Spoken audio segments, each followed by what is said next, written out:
Сәлем достар, барлығымызға қызықты тақырып адам қайдан пайда болды, қашан пайда болды. Адам ата Тәурат, Інжіл, Забур және Құран секілді ибрахимдік діндердің діни кітаптары бойынша Құдай өзі жасаған ең алғашқы адам. Тәуратта адамзатты Құдай кеудесіне рух үлеп өзіне ұқсатып топырақтан жасағаны айтылады. Топырақтан жаралғансың, топыраққа қайта айналарсың. Тәурат 3:9. Туған күні уақыттың басында туған жері жәннат, қайтыс болған күні уақыттың басында 1000 жыл өмір сүрді, қайтыс болған жері Мекке. Қызметі бірінші адам адамзаттың ұрпағы, алғашқы пайғамбар, жұбайы Хауа, балалары Қабыл, Әбіл, Шиис. Інжіл бойынша адам сөзі есімдік болып, адам тектестердің топырақ ұғымы ретінде айтылған. Ол бойынша адам делінетін алғашқы ақылды жан иесі Адамхан жаратылады. Бірақ адам шектеулі алманы жеп, жер бетіне қуылады. Құранда адам бірінші адамзат, ол жылан азғырған Хауананың сөзіне еріп, алманы жегені үшін киелі бақтан жерге қуылады. Көпшілік ғылымдардың пікірі бойынша Тәураттағы адам атаның дүниеге келуі туралы баянды Парсы империясы орта шығыста дәурендеп тұрған біздің заманымызға дейінгі 5-4 ғасырда еврей оқымыстылары жазған көрінеді. Жаралым бірде Құдай дүниені және ондағы тіршілік жаратқаны туралы, адамзат оның соңғы жаратылысы екені айтылады. Әйел де ер де содан жаралған, игілікке ие болған және адам деп аталған дейді. Жаралым 5:2. Құдай адамды жаратқан соң оларды өсіп өркендеткен, судағы балыққа ие болып, ауада ұшқан құс, жүрген аң, жер бетіндегі бәрін теріп, өрмелеп, жорғалағандары түгел басқаратын етті. Жаралым 2:де Құдай адам атты жеке ер адамды жаратып, жердегі топырақты көтеріп, оның мұрнына өмір үрледі делінеді. Құдай сосын бірінші адамды Еден деген баққа орналастырған. Ондағы барлық ағаштардың жемісін еркін жеуіне болады. Тек жақсылық пен жамандық білімінің ағашынан жеміс жемеуді талап етеді. Оны жесе өлетіндігін айтады. Ол жалғыз болмасын деп барлық хайуандарды әкеліп оған тән еткен. Бірақ адам оған қанағаттанбаған. Сондықтан Құдай ол ұйықтап жатқанда әйелді жасайды. Жаралым 3:де қуылуы туралы айтылады. Бір жылан әлгі әйелді, Хауананы, құлағына Құдайға бойсұнбауды үгіттеп, білім ағашын жеп, дана болуды айтады. Әйел адам атаны да үгіттейді, сөйтіп олар шектелген жемісті жейді. Бұдан олардың санасы ашылады, ұялуды біліп, ұятты жерлерін жабады, жақсылық пен жамандықты ажырата алатын болады. Құдай адамнан сұрайды, адам әйеліне жабады. Құдай алдымен жыланды жазалап, оны бауырымен жорғалайтын етеді. Адам баласын оған өш етеді. Сосын әйелді бала көтергенде қиналатын, туу азабын шегетін етеді. Ал адамды жер бетінде еңбек етіп, өз нәпақасын қара тер ағызып табатын етеді. Сосын оларды бақтан қуғандайды, олар тіршілік ағашының жемісін жегендіктен өлмейтін күйінен айырылып,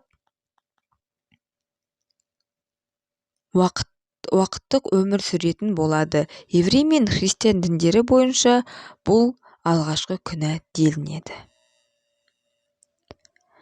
Жаралымның 4-ші бөлімі адамның ұлдары Әбіл мен Қабыл әңгімесін айтады. Әбіл егінші, Қабыл қойшы болады. Құдай Қабылды жақсы көреді.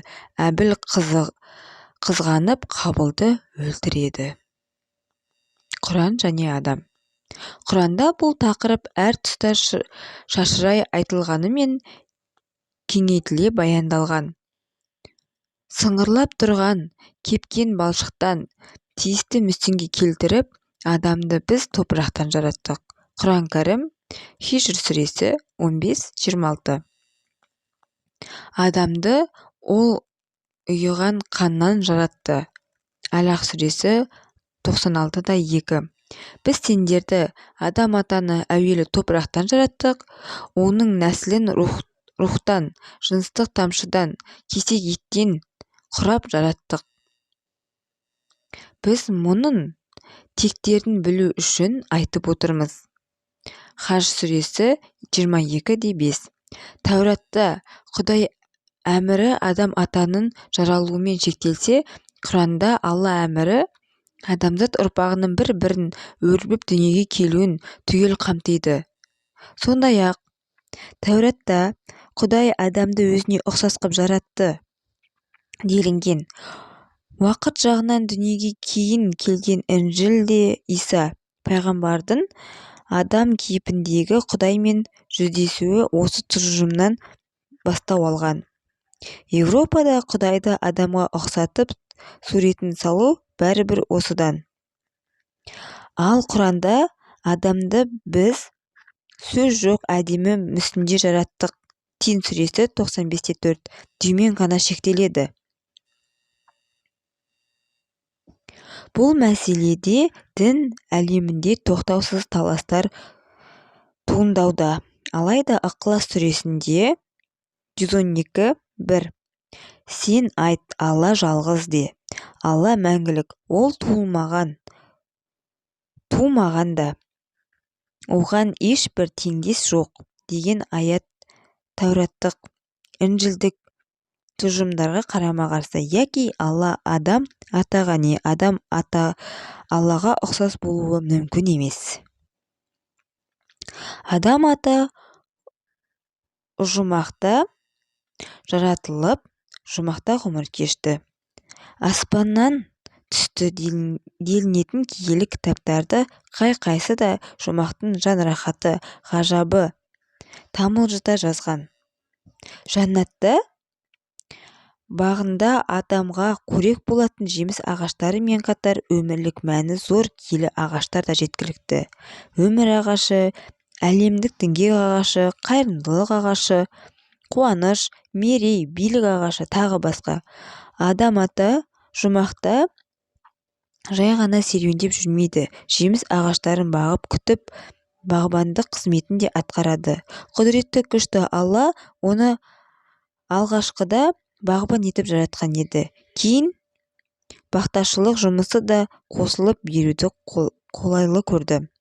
Алла өзінің сүйікті жаратқанын сыртынан бақылап жүрді. Оның сұхбаттасатын серігі болмағандықтан көңілі жүдеп жалғызсырайтынын аңғарды. Алла тағала оны ұйықтатып тастады да қабырғасын шығарып алып Хауананы жаратты. Аңыздағы адам ата. Аңыз бойынша адам атадан әлемдегі барша адамзат ұрпағы тараған. Алла тағала адам атаға ерекше ілтипат көрсетіп, кеудесіне жан кіргізген соң ілім-білімге, зиялылыққа үйретеді. Барлық періштелерге оның алдында бас иіп бағынуға бұйырады.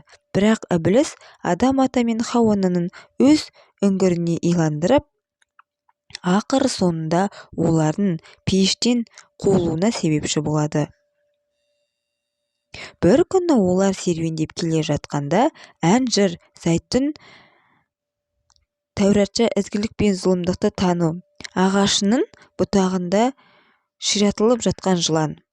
Ібліс Хауанаға қарап тіл қатып, не себепті мына ағаштан дәм татуға тыйым салынған сұрады. Біз күнәһар болмасын дегені ғой, деп жауап қатады. Жылан кейпіндегі Ібліс жымысқы жымиып, жанашыр қамқоршыдай жәдігөйлене сөйледі.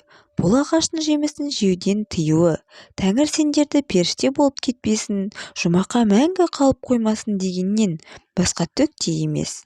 Ағраф сүресі 7-12. Сөйтіп ол әзәзілденіп, Алла тағаланың өзі жаратқан пендесін күнәдан сақтамақ болған ниетін тоны теріс қаратып басқаша түсіндіреді. Ібіліс жемісті үзіп алып аузына салып, құмардан қанғанша сүйсіне талмады. Осы тұстары көне кітаптары әртүрлі айтады. Бірі жемісті үзіп алып берген жылан, не жылан кейпіне киіп жыланша сөйлеп тұрған ібіліс деседі. Екіншісінде қол созып жемісті үзіп алған Хауананың өзі дейді. Үзіп жатқанда Әзірейіл періштенің елесін көрген, алайда көңілі шын құлап кеткендіктен нәпсісін тыя алмаған. Тыйым салынған ағаштың өзі жегенмен тұрмай, адам-атаға да жегізген. Ауыз екі әфсаналарда адам-ата жемісті талмап жұта бергенде бір періште жұтқызбаймын деп тамағына жармасқан деседі. Ер адамның кеңірдегіндегі түйіншек тұрып қалған сол жемістің дәнегі екен-мыс деп хикаяларда айтылған. Іле-шала ерлі-зайыпты екеуінің көзінен, жанарынан көлегейленген перде сыпырылып түскендей болады да, ол алғаш рет бір-бірінің жалаңаш тәнін көріп, ұялғаннан жапырақтармен жасырған. Жаратушы жәннат бағында серуенге шыққанда оның келе жатқан аяқ тықырын естіген адам-ата мен Хауана бұтаның тасасына бой бұғып жасырынып қалады. Ол қайдасың деп адам-атаны дауыстап шақырғанда, бұлар тасада тұрып, жұмақты аралап келе жатқан аяғының сыбдырын алыстан ақ естідім. Бір жағы қорқып, бір жағынан жалаңаштығыма ұялып, жасырынып тұрмын деді тіл қата адам-ата. Жалаңаш екендігіңді қайдан білдің? Мен тыйым салған ағаштан дәм татқаннан саумысың? деп қайыра сұрады Алла. Адам-ата болғанды болған күйінде баяғы етіп кінәні әйеліне жапты. Ал Хауана болса азғырып, жолдан тайдырған жылан екенін айтып қорғанады. Болған жағдайды естіп, қаныққан Аллах қаһарына тігіп қатты ашуланады. Адам-ата мен Хауананы, Тәңіріміз, біз өзімізге өзіміз кесір жасадық. Егер бізге өзің кешірім етіп, рақым қылмасаң, онда біздің сөзсіз құрығанымыз. Ағраф сүресі 7-23. деп жазықты екендерін мойындайды. Өлілердегі сөздерін айтып, жаратушыға жалбарынған. Періштелер де күбір-күбір үндері мен бұлардың жағында екендерін сездіріп, Алла тағаланың қас тіккен қаһарын жұмсартуға тырысқан. Алды кеңіш, шексіз мейірімді құдіретті ем күнәһарлардың шын тәубелеріне келгенін көріп, алғашқы райын сынып, тәубелерін қабыл алған екен. Оны Таха сүресі 20-22 растайды. Сонан соң Алла тағала оны тағы да бағалап, тәубесін қабыл етіп, оған кешірім жасады. Алайда адам атаны зайыбымен жұмақтан аластау ниетінен танбаған екен. Адам ата жар қосылған Хауа деп ат қойды. Онысы өмір бастауы деген мағына еді.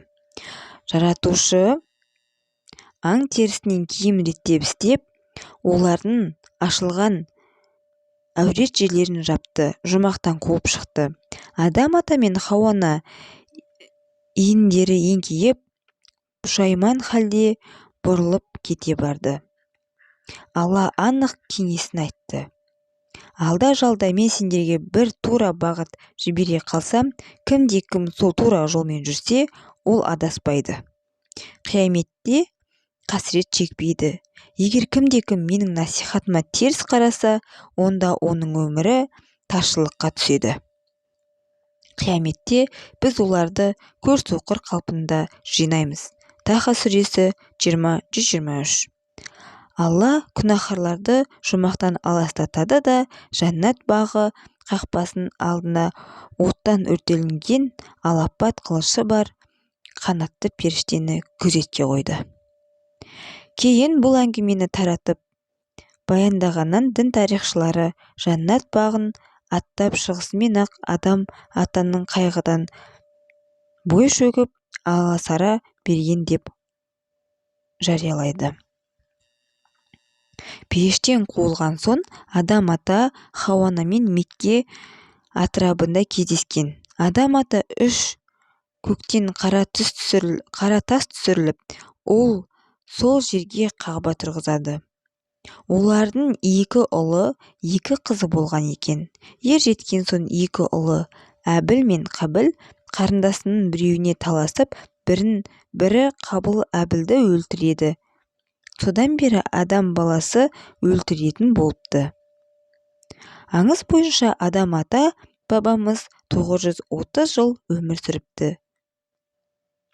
Адам ата мен Хауана Мекке төңірегіндегі қазына өңіріне жерленген делінеді.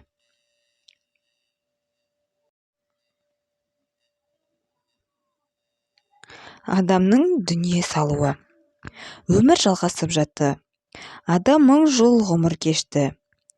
Оның өмір жасы туралы Ибн Аббас жеткізген хадисте пайғамбарымыз шын мәнінде ең бірінші болып мойындамаған адам деп 3 рет айтып сөзін. Аллах адамды жаратқан кезде оның белін сипап ұрпақтарын шығарды. Аллах оларды 2 көздің ортасы бір нұр жасаған еді. Сонда ол: «Ей Раббым, бұлар кім?» деп сұрайды. «Бұлар сенің ұрпағың» деді. Өз ұрпағының ішінен бір кісіні көрді. Оған оның 2 көзінің ортасындағы нұр ұнады. Сонда ол: «Ей Раббым, бұл кім?» деп сұрады. Аллах тағала: «Бұл сенің ұрпағының ішіндегі соңғы халықтардан шығатын бір кісі. Оның есімі Дәуіт» деді. Оған қанша өмір бердің деді. Аллах тағала: 60 жыл деді. Адам: «Ей Раббым, оның өмірін ұзарт» деді.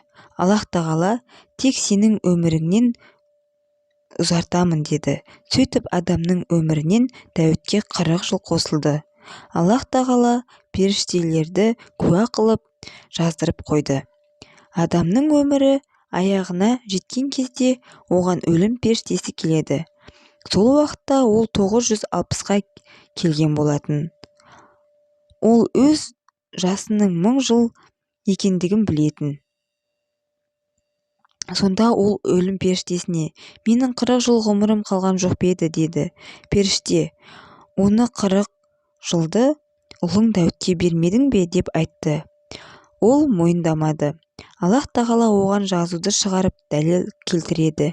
Сөйтіп Дәуіттің өмір жасын 100-ге толтырып, адамның өмір жасын 1000-ға толтырды деп айтқан. Адам қателесті, ұмытты және мойындамады. Бірақ ол мұны қасақана істеген жоқ. Расында да ұмытып қалғанды. Ал бұл адамзаттың табиғатына айналды. Олар мойындамайды, бірақ көбінесе ұмытулары себепті тайқиды. Олар қателік істейді және бұл да ұмытшақтықтан. Мен Мәдинада сөйлеп жатқан бір шейхті көрдім. Ол туралы адамдардан сұрадым. Олар: «Бұл Убай ибн Кәб» деді. Сонда ол: «Убай, Аллах оған разы болсын, адам өлім төсегінде жатқан уақытта балаларына: мына жәннат жемістерін жегім келеді деген деді» деп риуат еткен. Жәннатта жер бетіндегі сияқты алма, анар, жүзім сияқты жемістердің барлығы бар. Бірақ айырмашылығы, бұл дүние жемістері уақыт өте шіріп, жеуге жарамсыз болып қалады. Ал жәннатта олай емес. Сондай-ақ бұл дүние жемістерінің дәмі қарапайым, ал жәннатта жемістерінің дәмі шырын. Адам жәннаттағы сияқты жеміс жеуді қалады. Убай ибн Кәб, Аллах оған разы болсын, айтқан: Олар жеміс іздеп кетті, бірақ оларға адам кейпінде қолдарында кебін, иіссу сияқты жерлеу құралдары мен мәйіт арулау заттары бар періштелер жолықты. Олар: «Ей адамның балалары, не қалайсыңдар, не іздеп жүрсіңдер?» деді. Адамның балалары: «Әкеміз науқас еді, оның жәннат жемістерін жегісі келеді» дейді. Періштелер: «Арттарына қайтыңдар, әкелеріңнің ажалы жетті» дейді. Періштелер келген кезде Хауа оларды танып, адамға жабысты. Сонда адам Хауаға: «Маған жақындама, өйткені мен іблістің азғыруына сенің тарапыңнан берілген едім. Енді менімен Раббымның періштелерінің арасына келікпе» деді. Адамның тыйым салған жемістерді жеуге Хауаның кінәлауы да даулы мәселе емес пе? Сонда өлім періштесі адамның жанын алды. Періштелер оны жауып, кебіндеп жерледі. Олар адамды жерлеу алдында оған жаназа намазын оқыды. Сосын оны қабірге қойып, бетін топырақпен жапты. Содан кейін адамның балалары: «Ей адамның балалары, бұл сендердің дәстүрлерің» деді де кетті. Олар қалай жерлеуді білмейтін еді. Қабылдың Әбілді қалай көмгенін көрмеген болатын. Сонымен 1000 жыл өмірін түгелдей ұлы Аллахқа бойсынумен өткізген адам дүние салды. Өз өмірінде ешқашан Аллахтың әміріне қарсы шықпады. Ол тек жәннаттағы тыйым салынған ағаштардың жемісінен жеген кезде ғана күнә істеген болатын. Ал қалған өмірінің барлығы ұрпақтары үшін үлгі-өнегеге толы болды. Содан 1 жыл өткеннен кейін Хауаны да дүние салды. Ал енді Хауана күллі адамзат атауының анасы. Сенің де анаң, менің де анам, сондықтан біз бауырмыз. Құран кәрім аңыздарының кейіпкері, адам атаның сайыбы. Адамдарда Хауананың аталуының себебін адам атаның қабырғасынан тірідей жаратылуымен Хауа тірі байланыстырады.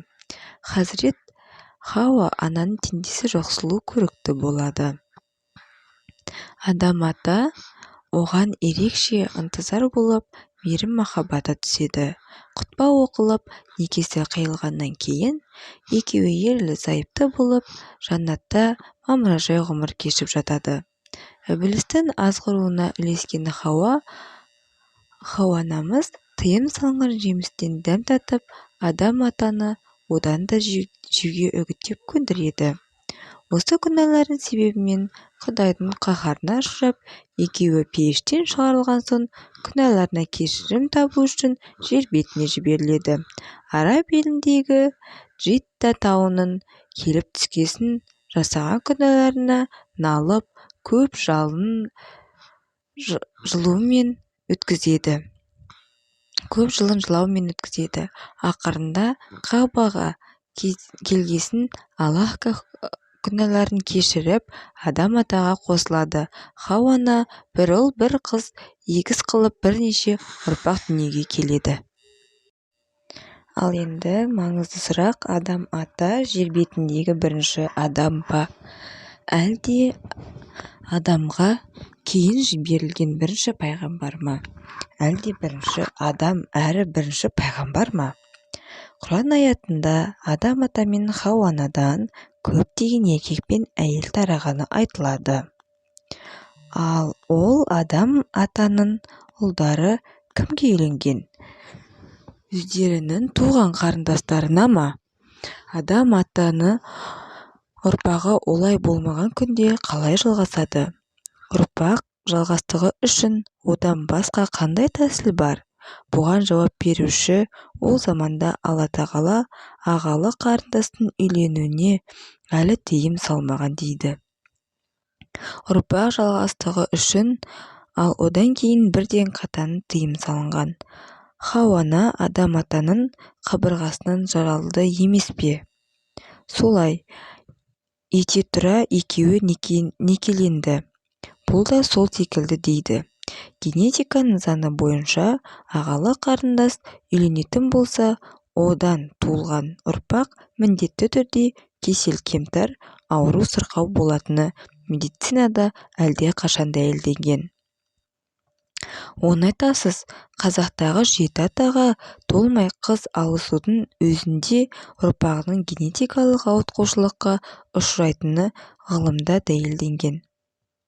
Бұған керісінше некелескендердің қан туыстығы алыстаған сайын ұрпағының дені сау болатыны анықталған. Ендеше, адам-атаның ұлдары кімдерге үйленген? Бұның бізге мәлім 3 түрлі нұсқасы бар. Бірінші нұсқа бойынша Алла тағала ағалы қарындастың жұп құруына әуелі бастан-ақ қатаң тыйым салған. Сондықтан адам-атаның балалары бір-біріне ағасы қарындасына үйленді деген мүлдем дұрыс емес. Дұрысы, адам-атаның ұлдары адам пайғамбар болып тағайындалғанға дейін өмір сүрген әлдебір тайпаның қыздарына үйленген. Бұған илансақ, адам жер бетінде пайда болған бірінші адам емес пе? Оған дейін адамдар өмір сүрген. Адам бірінші пайғамбар, бірақ ол өзіне дейін өмір сүрген тайпаға жіберілмеген. Бұл нұсқаға сайсақ, Құран кәрімнің Бақара сүресінің 30 аятында айтылғандай, Алла тағала адамды жаратарда періштелер оған жер бетінде қан төгетін біреуді жаратқың келе ме дейді. Яғни, бұл періштелер адам-атаға дейін жаратылғандардың қан төккен теріс қылығын көрген деген сөз. Оларды тура жолға салу үшін пайғамбар жіберілмеген. Бірақ бұл нұсқаны оқымыстылар әлсіз деп есептеген. Екінші нұсқа бойынша 960 жыл өмір сүрген адам нәбидің балалары өте көп болған. Ал адам-атаның зайыбы Хауананың дене құрылысы ерекше біткен, яғни қос құрсақты болған. Сондықтан 500 ұл мен қыз жеке біткен құрсақта үнемі егіз туған. Мәселен, Қабылдың егіз туғаны айтылады. Егіз туған қарындасы қыз болған, бірақ Қабыл Абылмен егіз туған қызға үйленбек болады. Қабыл бұған қарсы болады, себебі егіз туған қарындасы өзі үйленетін қыздан сұлу болады. Бір мезгілде туған егіздерге үйленуге адам-ата тыйым салған. Олардың арасында мезгіл салып, кейін туғандармен некелестірілген. Бірақ бұл нұсқаны да оқымыстылар әлсіз деп есептейді. Үшінші нұсқа оларға қарағанда оқымыстылар тарапынан көбірек қолдауға ие болған. Бұл нұсқада адам-атаның ұлдары хор қыздарына үйленген, яғни Алла тағала адам-атаның ұлдары үшін арнайы хор қыздарын жаратқан. Олардан пайда болған балалар немере қарындастары мен немере ағаларына үйленуіне рұқсат берілген. Бұл күшті нұсқа саналады, ал хор қыздары періштелер емес, ол қыздары деп оларды пәк болғаны үшін айтады. Мәселен, Алла тағала Құранда Иса пайғамбарды әкесіз жаратқанын айтады. Исаның анасы Мәриям ана періштедей пәк болған, ал қиямет қайымнан кейін болатын жұмақтағы хор қыздары ол мүлдем басқа жаратылыс. Қазір жер бетіндегі адам саны 7 миллиардтан асты. 2015 жылы 9 миллиард болды деген болжам бар. Осының бәрі топырақтан жаралған адам-ата мен оның қабырғасынан жаралған Хауананың ұрпақтары. Сонымен қатар, адам-атаның ұрпағы кімнен жалғасқан? Абылды Қабыл өлтірген анық. Содан бәріміз күнәһар Қабылдың ұрпағымыз ба? Кейбір дерек бойынша адам-атаның ұрпағы Абыл мен Қабылдан тарамаған. Адам-атаның Шиш деген 3-ші ұлынан тараған. Шиш адамның мұрагері. Адам-атадан соң 200 жыл пайғамбарлық еткен. Себебі Қабылдың қолы қанға боянып, күнәға батқандықтан ол ұрпақ жалғастыратын мұрагер болмағаны айтылады. Сол себепті әрі Қабылдан таралған ұрпақтар оның күнәлі істерін жалғастырғандықтан Нұх пайғамбарымыз кезінде топан суда олар түгел жойылған делінеді. сонымен қатар адам баласы қазіргі күйінде бір түрден екінші түрге өту арқылы бойына түрлі қабілеттерді жинақтай отырып эволюциялық жолмен жеткен болмыс емес. Адамды Хақ тағала о бастан жеке түр ретінде дәл қазіргі қалпында жаратқан. Адам атады бір жағынан алғанда Иса пайғамбар тәрізді мұғжиза ретінде жаратылған. Мұғжизаны себеп пен салдар арқылы түсіндіру мүмкін емес. Шынтуайтқа келгенде, жер бетіндегі тіршіліктің қалай пайда болғанын натуралистер мен эволюционерлер позитивті түрде дәлелдей алған жоқ.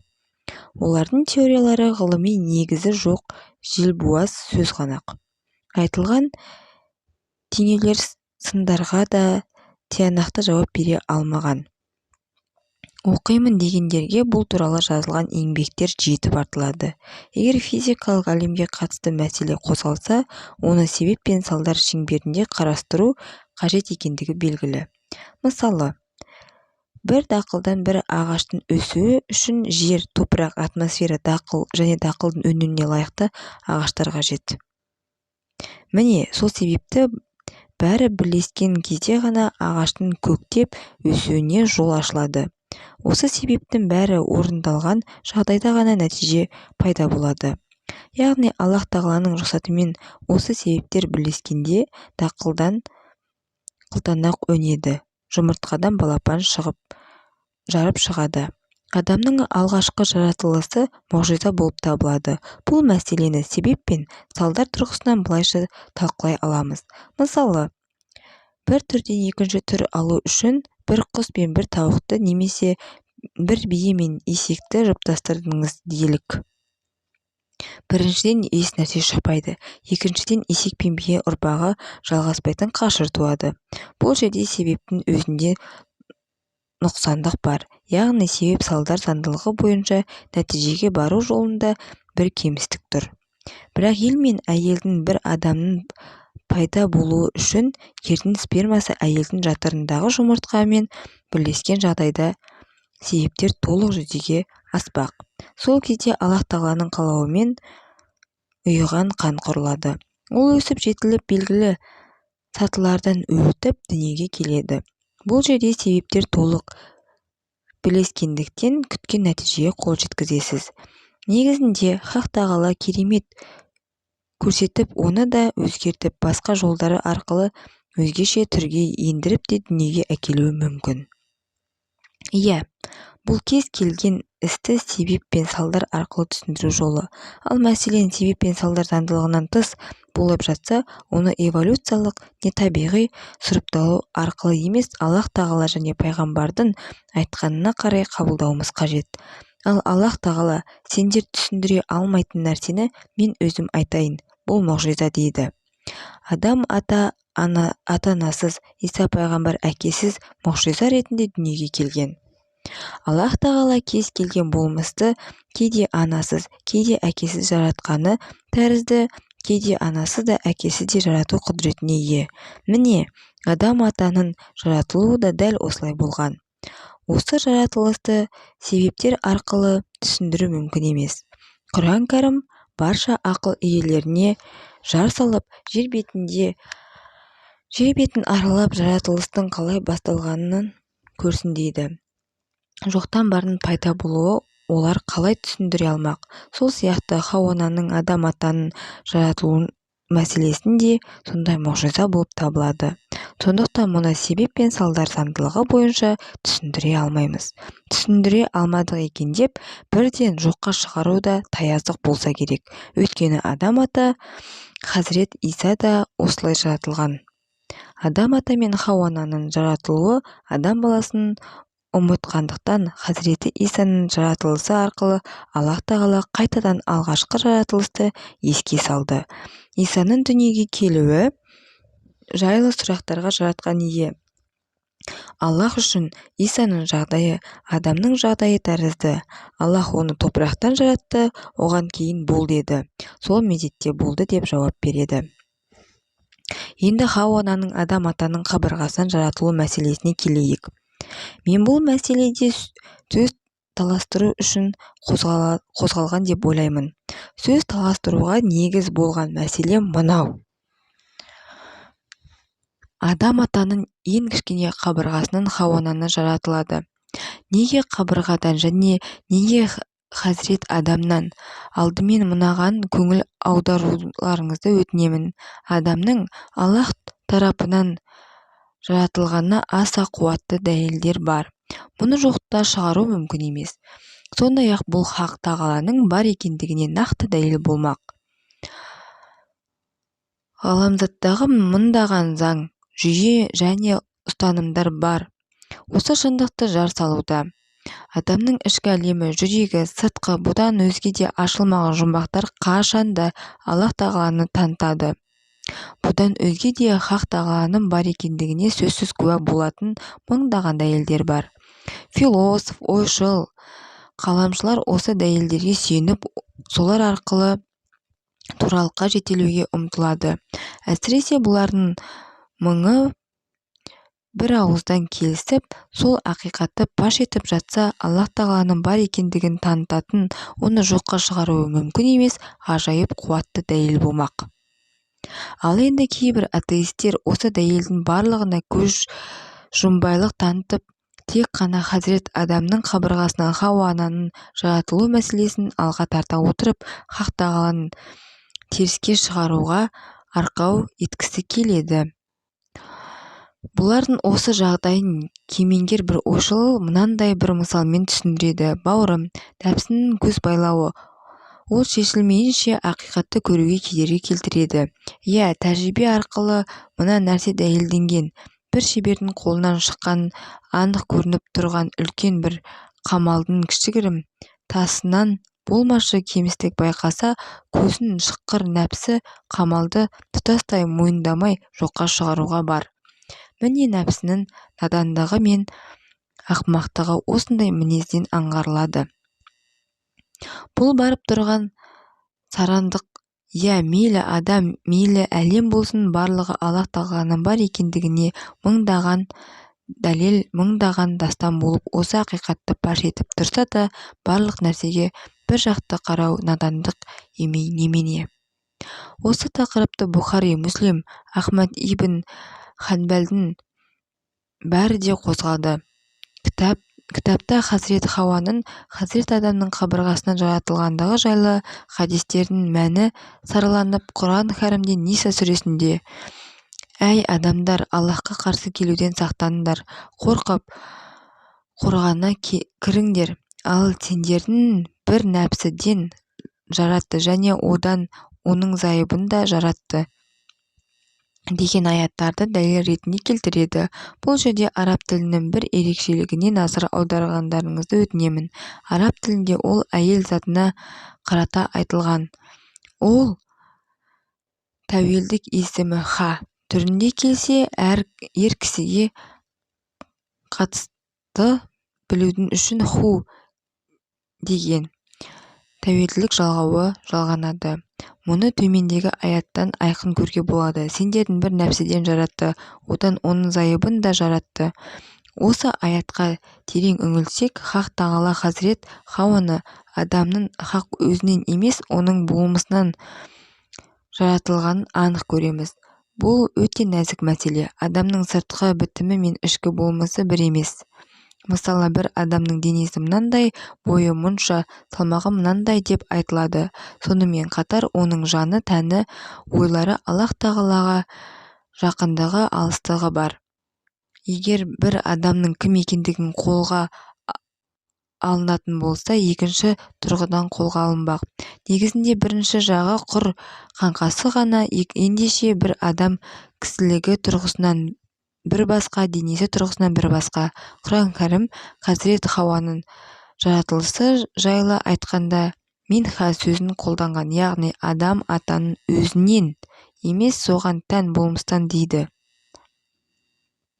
Сондай-ақ хадис мәуәттер емес, жалғыз адам арқылы бізге жеткен хадис болғандықтан оны аят арқылы түсіндіруге тура келеді.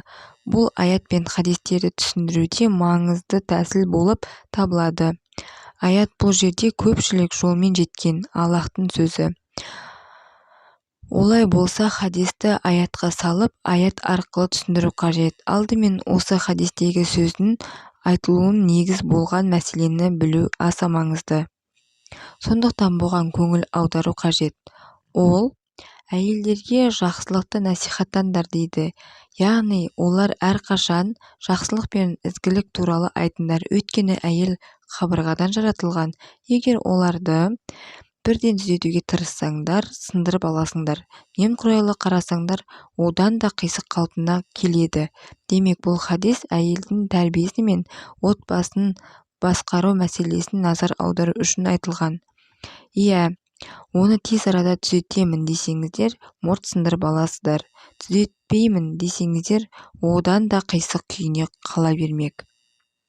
Хақ елшісі бұл жерде аса маңызды бір мәселеге назар аударады. Бұл ерге қарағанда әйелдің майысқақтығы, нәзіктігі мен өкпелегіш екендігі. Ендеше негізінде хадис шәріпте айтылмақшы болған негізгі жайт Хазірет Хауаның қисық қабырғадан жаратылуы емес, асығыстық пен күшпен түзетуге тырысқанда әйел затының мұрт сынып кету мәселесі. Әрине, сөздің дәл осылай айтылуында қандай хикмет бар екені өз алдына жеке мәселе. Хақ пайғамбар осы сөзді айтқанда мин дилхи қабырғадан дейді. Бұл жерде мин сөзі шығыс септігінің дан, ден, тантен жалғауын ретінде аударылып тұр. Бірақ кейде бір нәрсенің бір бөлігінен деген мағынада келеді. Кейде мына түрден деген баяндау мағынасына да саяды. Сондықтан да бұл жерде Аллах елшісі мәселені айқын айтпағанына қарағанда, бұл хадистің астарында басқа да астарлы мағыналар болуы мүмкін. Пайғамбарымыздың осыған ұқсас сөздері көптеп кездеседі. Мысалы, ойқастап маңып бара жатқан түйенің меңзеп. Әрбір тіршілік иесі бір шайтаны бар. Жан-жануар шайтаны мынау деген. Іле әрі қарай сөзін сақтап, түйе шайтаннан жаратылған дейді. Негізінде пайғамбарымыз бұл жерде шайтанның өзінен гөрі шайтани қылықтарға назар аудартқан. Затына бірде аяушылық сезімнен жұдай адамға өзі бір тас жүрек екен деп жатамыз. Әлбетте, ешкім оны тастан жаралған деп ойламайды. Мінезі қатал болғандықтан солай айтады. Осы сияқты пәлен адам шайтан дегенде, ол пендені өзге адамдардың азғындыққа бастап тура жолдан тайдыратын нашар қылығы меңзейді. Енді әуел бастан айтылған аяттың мағынасын қаперде ұстай отырып, пайғамбарымыздың сөзіне назар аударайық.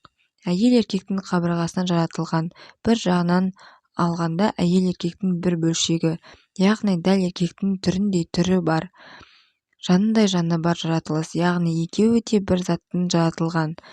Бір негізден болмыстан ұрықтану жүзеге асып, ұрпақ та жалғаспайды. Өйткені аяттың ақырында сосын олардың көптеген еркек пен әйелдер тарады деп келеді. Ендеше екеуінің де бір негізден болуы зәлім. Хадисте даала сөзінің қолданылуы қисық деген сөз емес, майысуға бейім, тез майысқыш екендігі ишарат етілген. Хақ пайғамбар осы сөзді әдейі таңдаған. Бұған қазіргі таңдағы әйел баласының ойыншыққа айналып отырғаны қорланып, масқаралануы ой қосатындай. Жұртты еліктіру үшін түкке тұрғысыз жарнамаларға да әйел қолданылуда. Көлік дөңгелектерін жарнамалағанда да, тіпті әжетхана мен моншақ жабдықтарына, шұжықтарға да баттиып әйел суретін жабыстырып қоюды немен түсіндіруге болады? Бұған әйелдің қандай қатысы бар? Демек, белгілі бір азғындаған топтар әйел құрал ретінде өзінің пасық пиғылдары үшін қолдануда. Хақ пайғамбар әйелдің осы бір қисық тұсын білгендей, ол еркектің қисық қабырғасынан жаратылған деген. Сірә бұны бұрын артық ықшамдап жеткізу де оңай болмас. осы жерде мына бір мәселеге тоқтала кеткен жөн. Тәураттың жаратылыс бөлімінде Хазіреті Хауаның Хазірет Адамның бір бөлшегінен жаратылғаны ашық айтылған. Негізінде Хазірет Адамның кез келген бөлшегінен Хазірет Хауаның жаратылуында ешқандай сөктік жоқ. Адам су топырақ аралас балшық болып жатқан кезінде Аллах Тағала мұғжиза ретінде сол балшықтың бір бөлігінен Хазіреті Хауаны жаратуы қисынсыз нәрсе емес. Негізінде алғашқы жаратылыс өзі жеке басына бір мұғжиза. Хазірет Адам да Хауа да осы мұғжизаның туындысы. Ғылым алғашқы жаратылыс жайында мардымды нәрсе алға тарта алмаған. Сондықтан алғашқы жаратылысқа мұғжиза ретінде қарап, Аллах Тағаланың айтқанына бойсыну бізге міндет. Мұны соқыр сеніммен емес, қайта атомнан бастап бүкіл әлемге дейін күллі жаратылыста Хақ Тағаланың ілім, қаралау құдіретінің қаһар үстемдігіне сезе отырып, ілім мен технологияның биіктігінен қарап қабылдаймыз. Барлық ілімдердің иесі Аллах болғандықтан, ақиқатты да жаратқанның сөздеріне ғана іздеу керек. Сіздермен бірге болған Мадина, келесі кездескенше.